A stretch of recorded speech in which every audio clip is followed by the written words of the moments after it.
forums over the last couple of days, tonight is an important night in the life of our school district.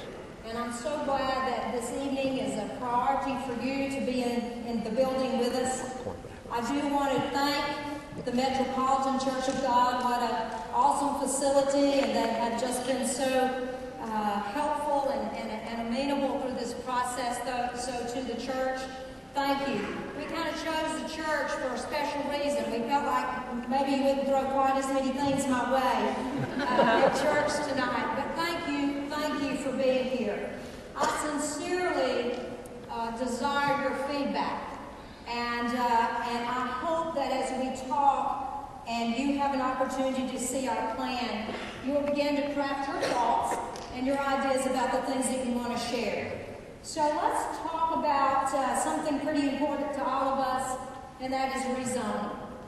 So I want you to understand, first of all, what we're doing, why this is important to us. And I have somebody up there that's going to follow me with a hand gesture maybe, so if y'all see me doing this. Here's what is important to us, all students. It's critically important to us as a school district, and it's critically important to two other parties associated with our rezoning plan. The Department of Justice and the NAACP Legal Defense Fund. This is about all children. I wanted to just remind us quickly what our school district vision and our school district mission is, because it is about that. It is about all of our students.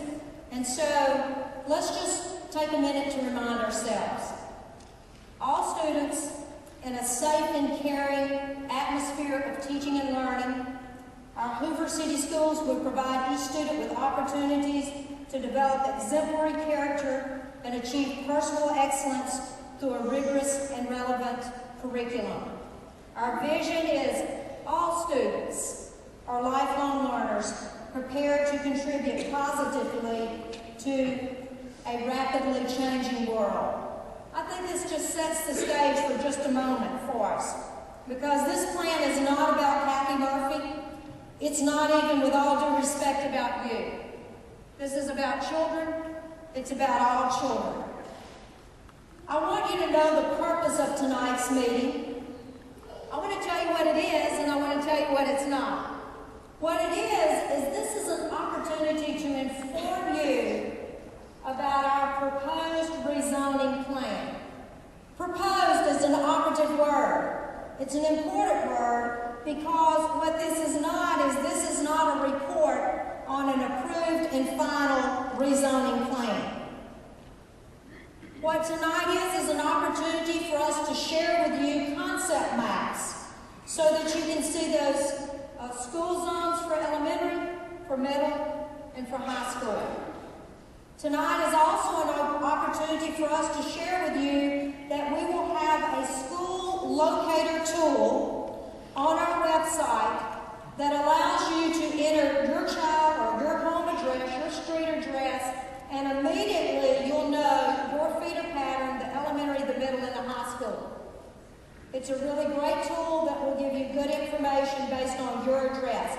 We will make that school zone locator available to you immediately when I say dismiss. Voila, it will appear for us. Also, at the end of this meeting, we will place in the lobby 3 maps. I realize there's a large group. We can't all get up to 3 larger maps, but we will have 3 maps, elementary, middle, and secondary, to allow you to take a look at that concept map.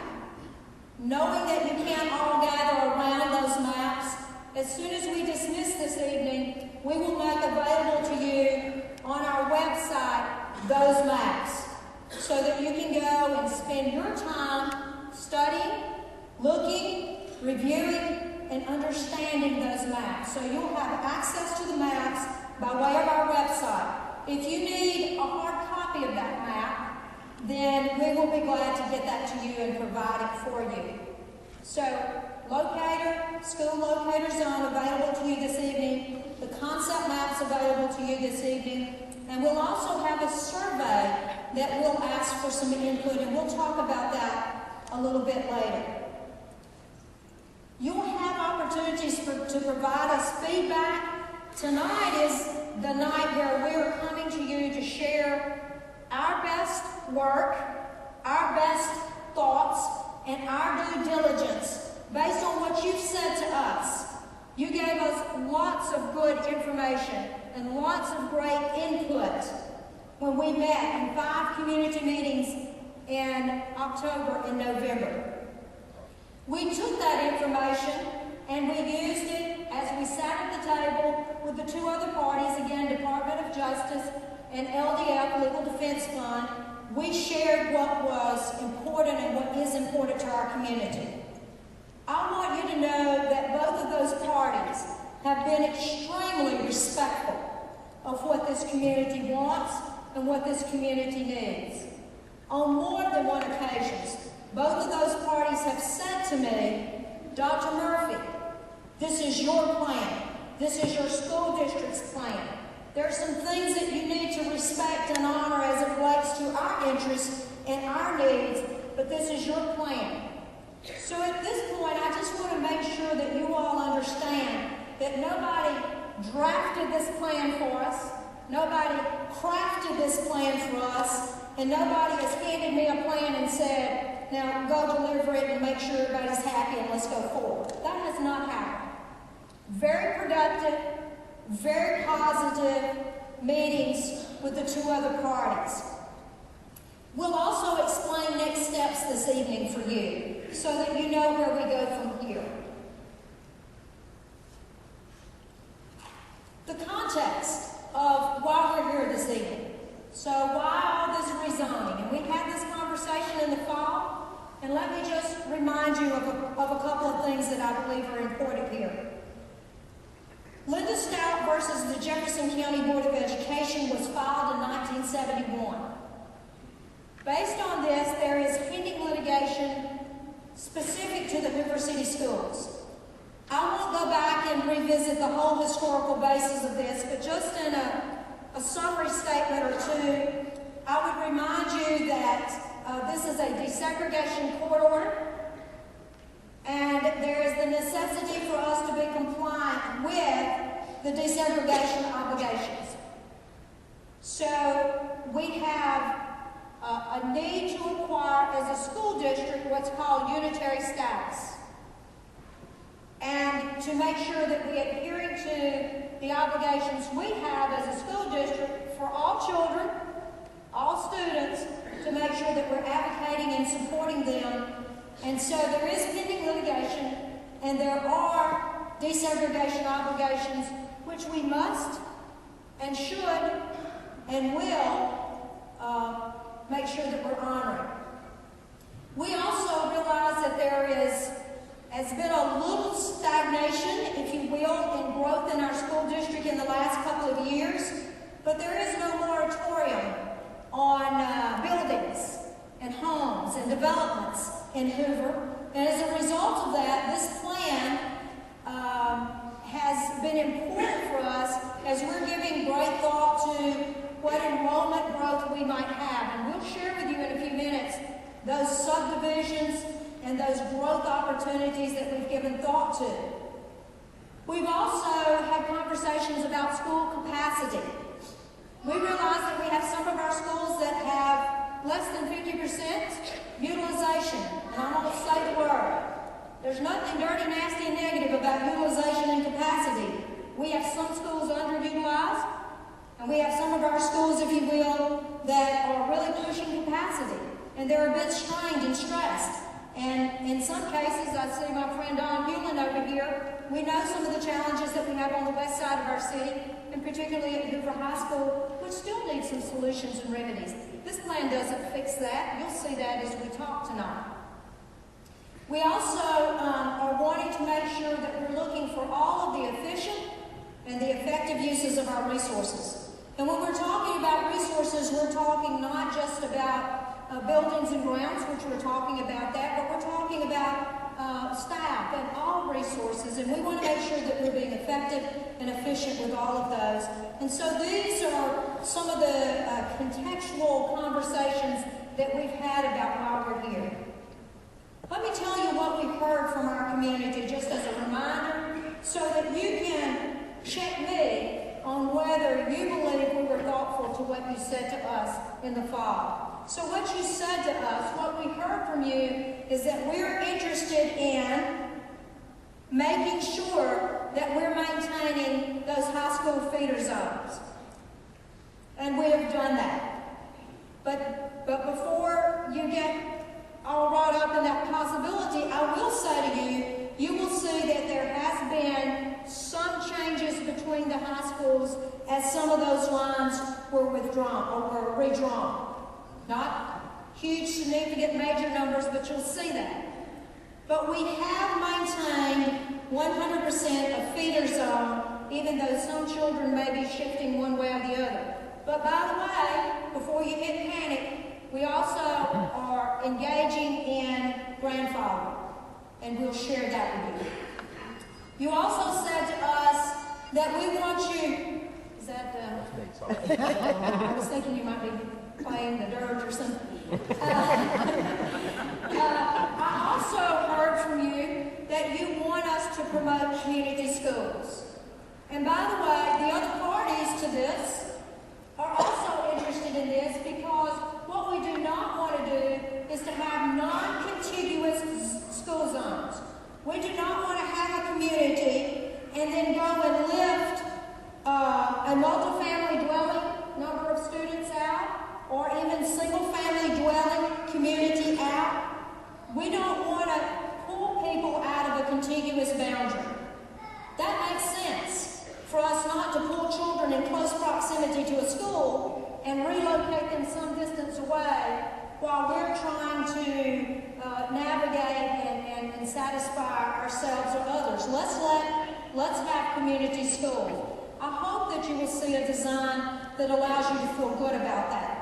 You also said to us in those community meetings, grandfathering is important to us. And we've spent a great deal of time talking about grandfathering. Our staff has. We've spoken to the other parties about this.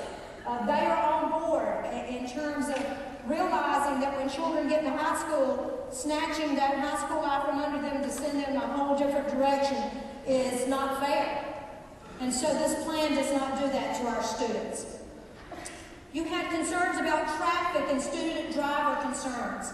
You know, please don't put my child in a vehicle and have them go 459 out to 280, and, you know, we get that. And we've tried to be very thoughtful about transportation. I think you'll see that in just a minute. You want academic excellence. It's who Hoover is. It's who Hoover wants to remain. And we're committed to that academic excellence and to athletic and extracurricular excellence. We have not just awesome classrooms and not just awesome football programs, but we have excellent extracurricular across the board. At every one of our board meetings, it seems that we're recognizing and acknowledging students, whether it's from the law academies or from art and theater and music. We just have excellent programs across the board in our school district.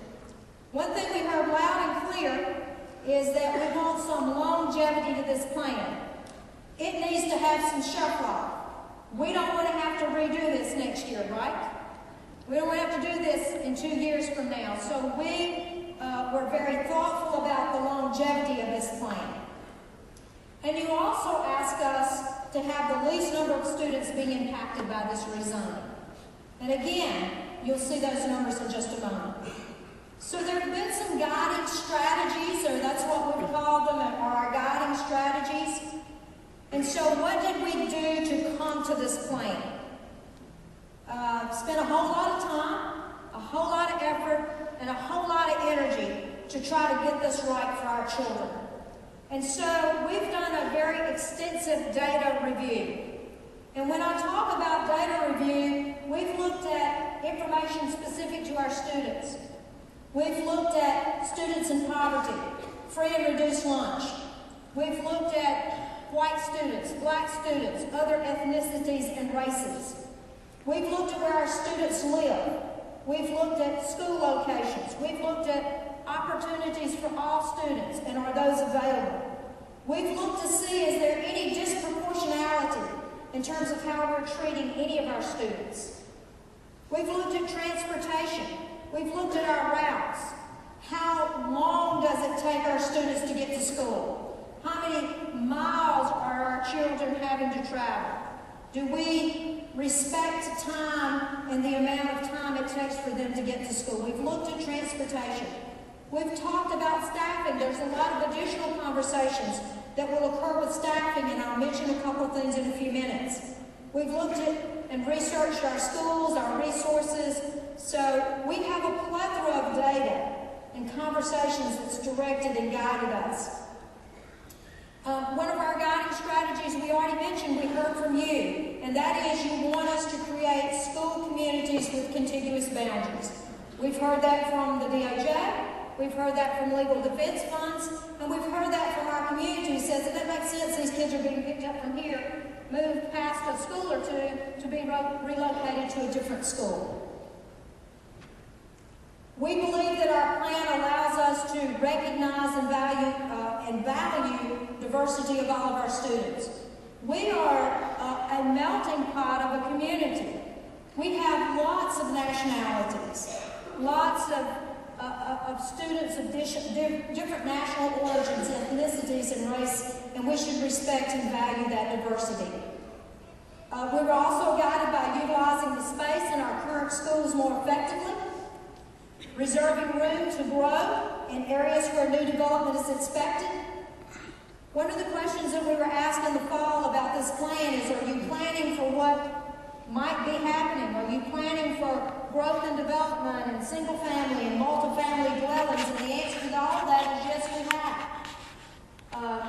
Many of our builders, our city, has been engaged in sharing with us from the planning and zoning and from city council those communities and subdivisions and properties that are being developed. And so again, so that this has some longevity and shelf life, we've reviewed the implications and the impact of that growth on our school district. We want to make sure that, to the best of our ability through this plan, that we're reserving room to grow and that we are indeed improving the efficiency in transportation. And again, we'll talk transportation in a few minutes. Our data was shared with Department of Justice, with LDF, and there is an expert mapper who works with the Department of Justice, who worked very closely with us using the GIS system to help us create these concept maps. Please notice how I said that.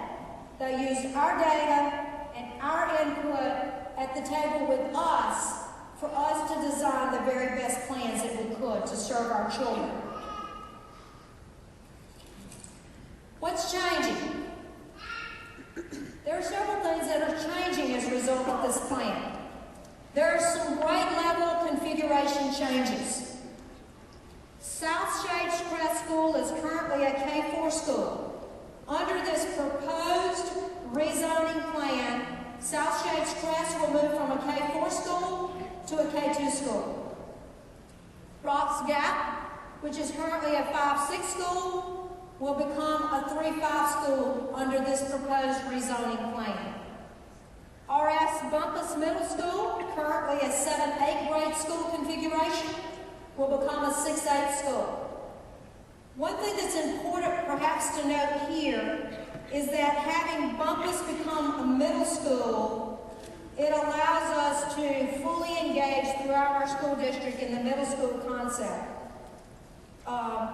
And so the 65% of middle schools have a 6-8 configuration, and we believe, based on curriculum and middle school concept, that this is a better direction for us. Deer Valley and Trace Crossings are currently K-4 schools, and those two schools under this plan will become a K-5 school. Let me share with you the feeder zones. And for Spain Park, this is the current, and this is the proposed. Nothing changes with the Spain Park feeder pattern. If you're not able to see that, we will have, of course, Greystone, Shades Mountain, River Chase, Rocky Ridge will all be K-5. All of those schools will feed to Berry Middle School, which is 6A. And that middle school obviously feeds into Spain Park 912. So it's where it currently is, or the way it currently is, and that feeder pattern does not change. Currently at Hoover High School, I apologize if you can't see that. I'm having trouble seeing that one. Maybe this one's larger. Current Hoover High School, as you know, we have Trace Crossings, Deer Valley, South Shades, all feeding into Brock's Gap, all feeding into Bumpus, Green Valley, Gwynn, Love Park, feeding into Simmons, then feeding into Hoover High School. That's what the current look is. That's the current pattern. The new pattern would look accordingly based on this proposed rezoning plan.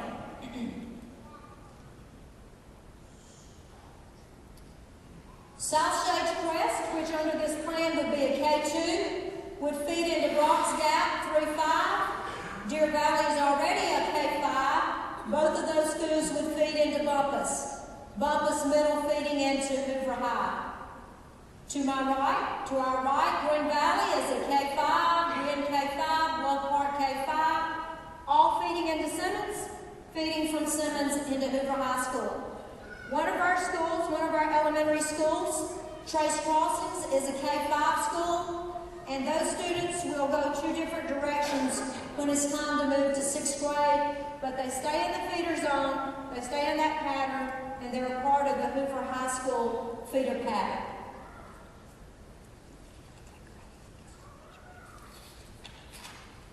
What's changing? We believe that this plan will allow us more room for growth in the western side of our city, and notice that we say specifically K-8. We realize the growth that potentially is there and is even underway. We realize, and you'll see in a few minutes, that Hoover High School is at 90% capacity. That gives us a little bit of room, but we understand, and I think I can share from my venue as the superintendent and look over at my board at the same time. We realize we have some challenges as it relates to Hoover High School and accommodating those students and doing so in a safe and reasonable fashion. So again, I want to say to you, is this plan the great panacea? Will it cure all? It absolutely won't. There are still challenges that wait for us and certainly on the west side of our city. This gives us those common boundaries for the community-based schools. And I will say this, I know that we have faculty throughout the school district that are anxious, just like you as parents have been anxious about this plan. I realize that we have personnel who are very anxious. Where will I be next year? What does this look like for me? And change is tough. It's hard to embrace sometimes. But the obvious is this. As students move, our faculties and staff will move to support them. We're here to support our children. So as we make transition and reassign some of our students, it's obvious that there will be some reassignments of our faculty. We have a principals meeting on Tuesday, I believe, and I emailed our principals. One of the conversations that we're going to need to have beginning Tuesday is, okay, what now? Because we know that our faculty and our staff are anxious to know what's this going to look like for us. Let's talk about what else is changing. When we look at the utilization of our schools, because as you all well know, we came out and shared with you some concerns that we had about utilization of our schools. By the way, we can post this PowerPoint on our website. I think that'll be convenient for you. You're taking pictures is great, but I also want you to know that we'll provide this for you if that helps you. What this particular slide will allow you to see is the current utilization of our schools, and next year students move up a grade, and if this proposed plan is implemented, you get to see what that would look like. And so, not to deliberate at great length I want to tell you just some obvious things that you'll see as you study that, and that is 6 of our schools have decreased in the percentage of utilization based on this proposed plan. And in the case of 4 of those schools, they are on the west side of our city where potentially we're going to need some relief. So you have Bluff Park, Brock's Gap, Deer Valley, South Shades, west side of the city. Those 4 schools have decreased in the utilization based on this proposed plan. 3 of those schools, as you look up there, you'll see have increased in utilization, and they needed to. One of those schools being Trace Crossings, Simmons School, and also Bumpus. We had a 3rd floor at Bumpus not even being utilized. And so this plan allows us to better utilize those schools that were at a lower utilization number and allow some of the heaviness on the west side of the city to be addressed for the opportunity for some growth. Let's talk about the impact of this plan on our students. 18% of our total district population of students will be impacted by this plan. There's 2,516 students who will be assigned to a different school. I want you to know of those students who are changed to schools that most of that impact is at the elementary level.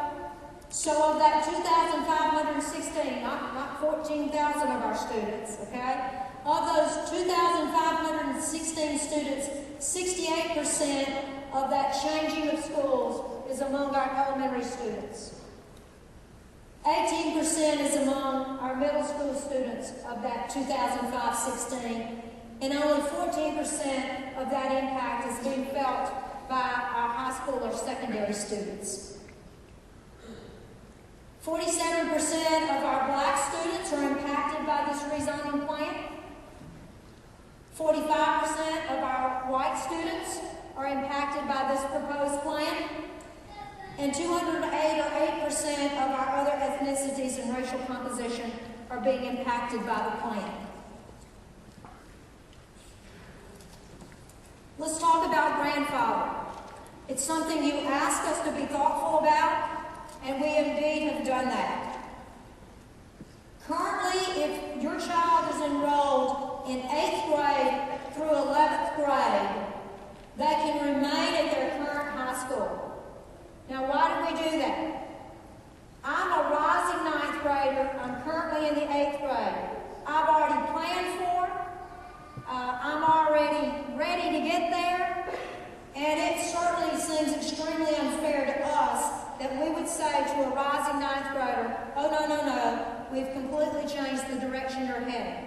So we believe that grandfathering our 8th grade students, rising 9th graders, and all of our high school students who are currently there have the right to stay there, and that's part of the grandfathering plan. We also are going to address for 1 year only. Students will join their assigned zone in 2017-18, but if you have a child who is currently in the 7th grade, that 7th grader can remain at their current middle school. Same is true of 4th grade. Again, why would we do that? If I'm a 4th grader now, I'm getting ready to be a 5th grader next year, and I get moved for 1 year to a different elementary school for 5th grade, only now to be moved the next year into my middle school. That seems a little unfair. Now, some of our parents may say, we're good, we're going to go ahead and make that transition. But the offer is to you, if you have a child in the 4th grade, for them not to be only 1 year relocated to a school, only to be relocated then to that middle school, then we're going to allow that to be grandfathered. And the same would be true of that 7th grade student who would be moving for just 1 year and then move the next year to the high school. So we hope that that is beneficial in making this plan, this proposed plan, more palatable to our community. If you opt for grandfathering, there is a however. And that, however, is that our parents must assume responsibility for transportation. And let me tell you why that is. We obviously want to defer to you as parents to make the very best decision for your child if you want him or her to be grandfathered.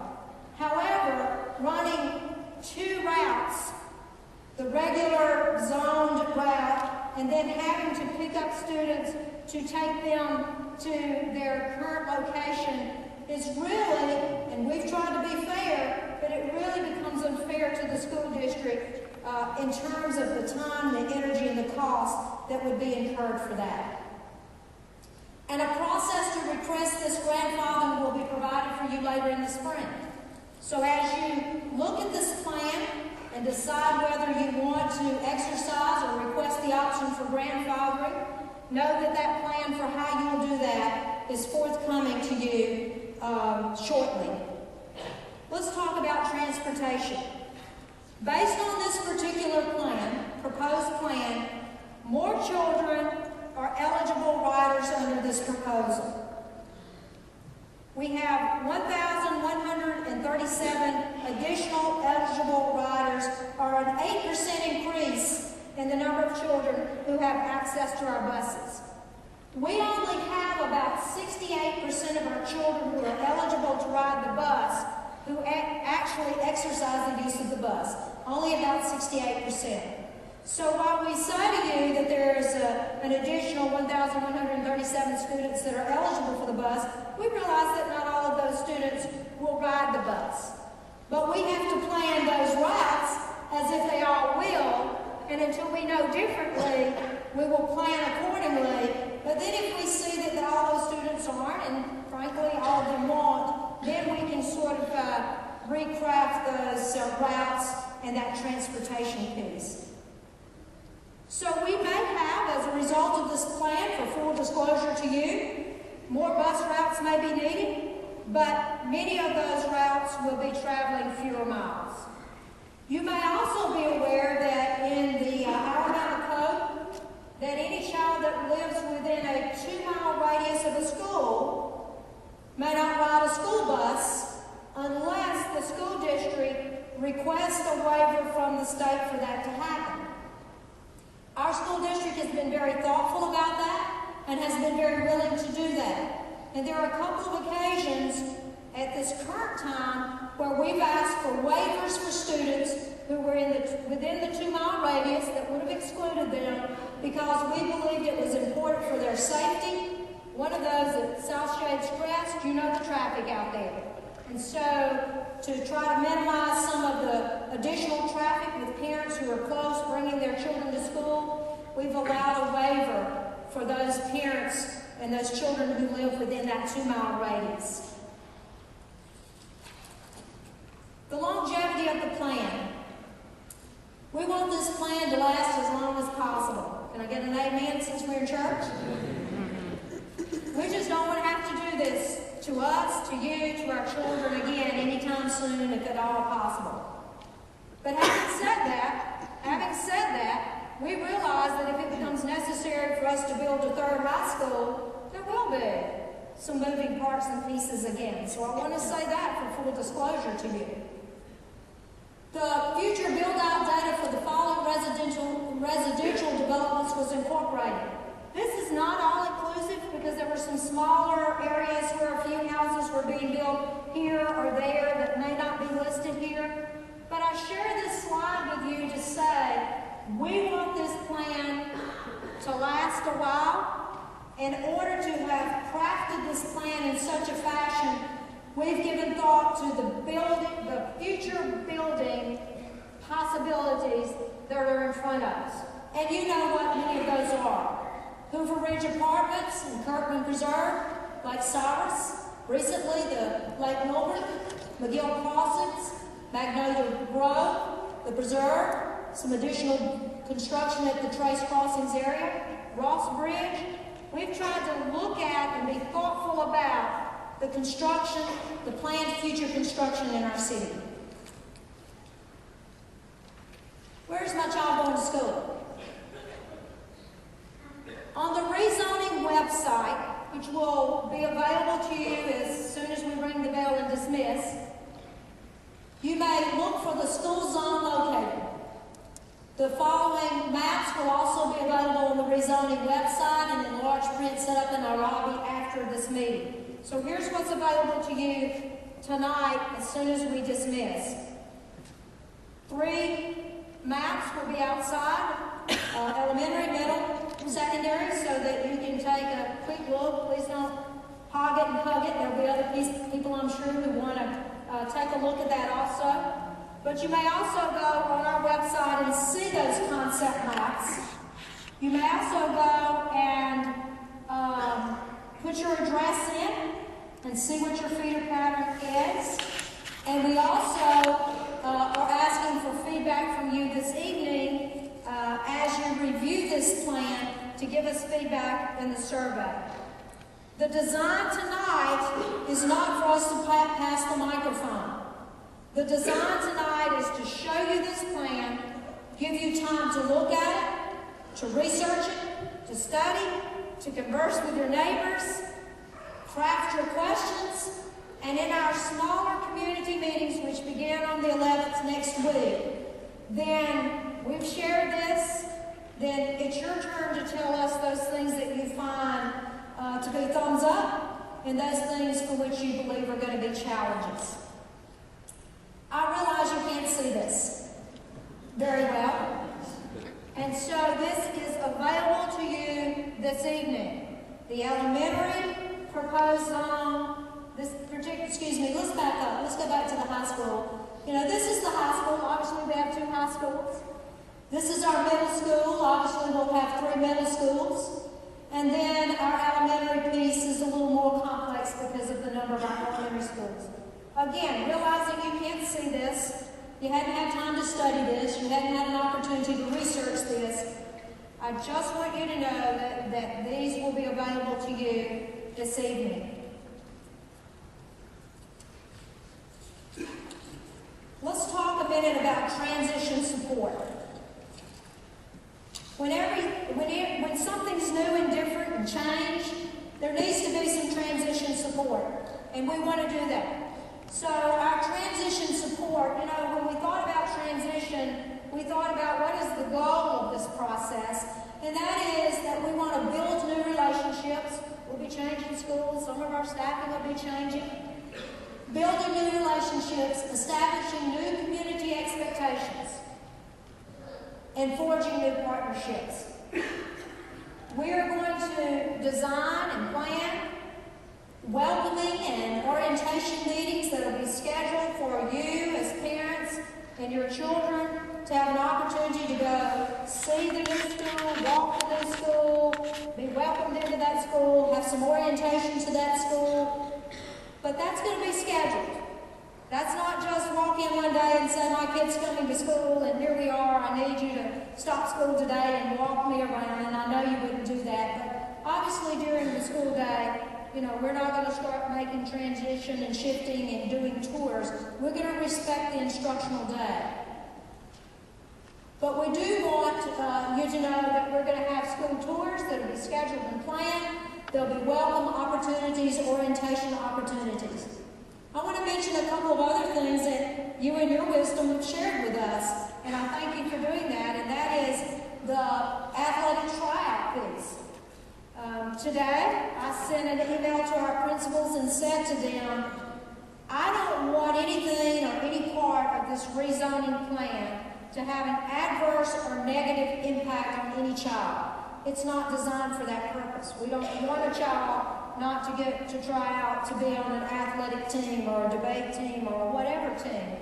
So I ask our principals, to the extent you can, hold on to tryouts if possible and give us just a little bit of time with this process. I realize tryouts have to happen. I realize you can't put that on hold forever. But we're going to be thoughtful about how we make sure that we don't eliminate children from opportunities to be participants at our schools, those who are coming new and being rezoned to those schools. We do have an online registration process, and I want you to know that process will look the same, and I want you to know that we will bring you thoroughly up to speed about what to expect and what that looks like, And, we won't leave you out there guessing and wondering what do I do now in terms of that online registration. We will support you. So the timeline of where we've been and where we're going is this. In the fall, we had those community meetings. December and January, we've had collaborative plan development with the legal parties, the parties being DOJ and LDF. We're sharing the proposal this evening with you on the 4th. Beginning on the 11th next week through the 23rd of February, we're coming out into the communities so that you can share with us. February the 12th to March the 1st, we will be giving consideration to the community feedback that's coming to us. So as we come out to the community meetings and you share ideas with us, those ideas can immediately be transferred to the other two parties to say, hey, this is a good idea. We'd like to embrace this. Look at this idea with us. And is it something that we can get all three parties on board with? Us, DOJ, and LDF. So we will in real time share those ideas over the next month as those ideas come to us. Let me tell you an option we just don't have right now. We don't have the option of saying, this isn't going to work for me, we're not doing this, throw this thing away, and start all over again. That's not going to happen. And I want to be honest with you tonight, and I want to own that. This is not going to be dropped in the trash, not to be given consideration. Can it get better? Very possible. And we want your input. But this is not a document, this work has not gone into this for us to just throw this out and scratch it and start all over again. But I do want your input, and we will respect that, and we will pass that feedback to the other two parties also during this time. On or about March the 7th, to our board, I will come to you, assuming that we have the parties satisfied, and we're satisfied with that plan. I will come to you prior to or on or about March the 7th to ask you to thumb it up, thumb it down. It's a good plan, and we believe that it's the plan that will make our school district better, or we'll vote it down if we don't feel that way. On or about March 14th, we'll file a motion for approval of our proposed plan with the federal court. And then tentatively set for a court hearing is this proposed plan in front of Judge Madeline Haikala, who will look at our plan, hear our discussion, hear discussion from LDF, hear discussion from the DOJ, Department of Justice, make any tweaks she might believe are fair and appropriate, and hopefully then after the court hears this plan, that plan will be endorsed by the court. At that time, probably the real work starts, right? There will be a lot of things that have to happen at that point as we prepare ourselves for the next school year. So the next steps are these. We want to ask you to please complete the survey after you've studied, after you've read, and after you've been thoughtful about that plan. Please go to our survey, HooverRezoning.com, and give us feedback. That feedback will allow us to come out into the community meetings with a little better feel about what's troubling you, if anything, what's challenging you, if anything, or maybe, just maybe, somebody will have a kudo or two about the plan for us. So this will be your opportunity to get us some information prior to us coming to you to hear you share those concerns or those attaboys or whatever it might be with us. Please know that there are community meetings coming up. Our very first meeting will be at Brock's Gap Intermediate School on February the 11th. All meetings are at 6 o'clock. February the 16th, there's a meeting at Hunter Street Baptist Church. February the 18th at Green Valley Baptist Church. February the 23rd, the Spain Park High School feeder pattern. For those who are changing schools, we want to ask you to begin thinking, looking, go out to those school websites. I want to say this. Contrary to anything that's ever been said to me, there's not a single school in this school district that isn't a great school. Could we be better?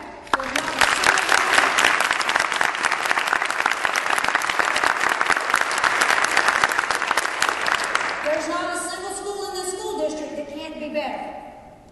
But there's not a single school in this school district that's sloppy and not educating children and not treating kids right and, terrible, awful, and we don't want to be a party to it. So please begin to visit those websites, those social media portals, so that you can begin to look at those schools to which the proposed plan would take your child. I know that you're anxious to go see the plan. Again, if I could have my folks who are back in the back, I think, put those plans on those easels, give you an opportunity to go home and study those conceptual maps, and also really want to ask that you give us feedback through that survey. Thank you so much for coming tonight. This is an important